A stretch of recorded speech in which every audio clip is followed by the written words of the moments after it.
నీకు ఆడపిల్లలు ఉన్నారా? అలాంటిది ఆడబిడ్డలపైనే తప్పుడు ప్రచారం చేసి వారి శీలాన్ని అవహేళన చేసేలా ప్రచారాలు చేస్తున్నావు. గుడ్లవల్లేరు ఇంజనీరింగ్ కాలేజీ గట్టపై జగన్ రెడ్డి చేసిన నీచ నికృష్ట రాజకీయంపై చంద్రబాబు కామెంట్స్. గుడ్లవల్లేరు అది కూడా మీకు ఒక ఐడియా ఉండాలి. గుడ్లవల్లేరులో జరిగిన సంఘటన చాలా బాధాకరం. ఏ విధంగా జరిగింది నేను డెప్త్కి వెళ్ళడం లేదు. కానీ ఈ రాష్ట్రంలో ఆడబిడ్డలకు రక్షణ కల్పించాలి. ఎక్కడైనా సరే ఎవరైనా సరే ఆడబిడ్డల్ని అవమానించే విధంగా ప్రవర్తించడం కానీ అనుమానం వచ్చే విధంగా చర్యలు కానీ ఈ ప్రభుత్వంలో ఉండవు. ఏదున్నా నివృత్తి చేసే బాధ్యత మాది. నేను జరిగినప్పటి నుంచి నేను ఫాలో అవుతున్నాను. ఎప్పటికప్పుడు నేనే మనుషులు పంపించి ఇక్కడి నుంచి టీములు పంపించి ఎంక్వైరీ చేయించాను. నిన్న కూడా ఒక మహిళా ఆఫీసర్ పిల్లలు ఎమోషన్లో ఉన్నారు. ఎమోషన్లో ఉన్నప్పుడు ఆ డిస్టర్బెన్స్లో ఉండి ఏ విధంగా వాళ్ళ మనోభావాలు దెబ్బతిన్నాయి, లేదంటే ఎవరు క్రియేట్ చేశారు అనేది వేరే విషయం. ఎమోషనల్ డిస్టర్బెన్స్ ఉన్నప్పుడు మనం కూడా వాళ్ళని కాన్ఫిడెన్స్ తీసుకొని జరిగితే వాళ్ళని నిర్మోహమాటంగా యాక్ట్ చేయడం, జరగకపోతే మనం వాస్తవాలు చెప్పడం. ఇవన్నీ చేయాలంటే ఓపిక ఉండాలా, ప్రాపర్ మెకానిజం ఉండాలా. ఈ రెండు లేకుండా ఇష్ట ప్రకారం చేయడం కరెక్ట్ కాదు.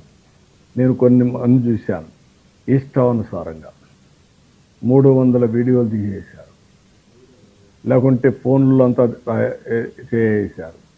ఏదో మొత్తం హాస్టల్స్ రాష్ట్రం అంతా ఇదే జరిగిపోతూ ఉంది. బుద్ధి జ్ఞానం మీకు కూడా ఆడబిడ్డలు ఉంటే వారి ప్రవర్తించారు. కొంచెమైనా విజ్ఞత ఉండాలి మీకు.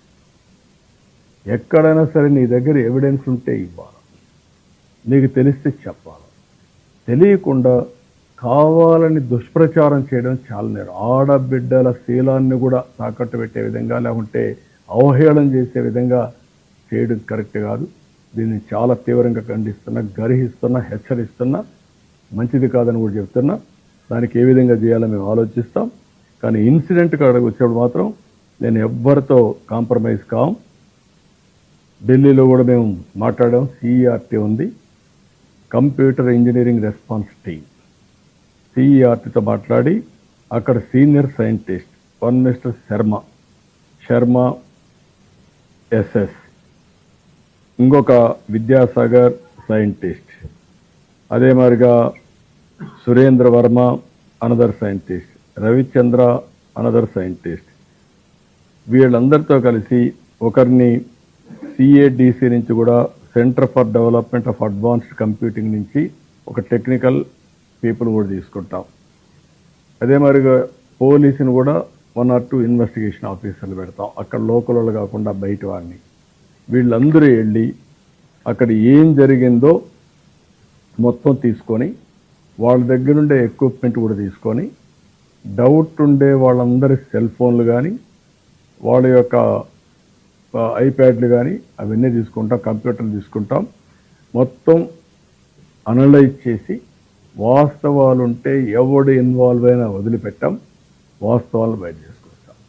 దీన్ని అనవసరంగా క్యాంపెయిన్ చేయడం, దుష్ప్రచారం చేయడం మానుకొని ఎవరి దగ్గర ఎవిడెన్స్ ఉన్నా ఆ ఎవిడెన్స్ పంపేయండి.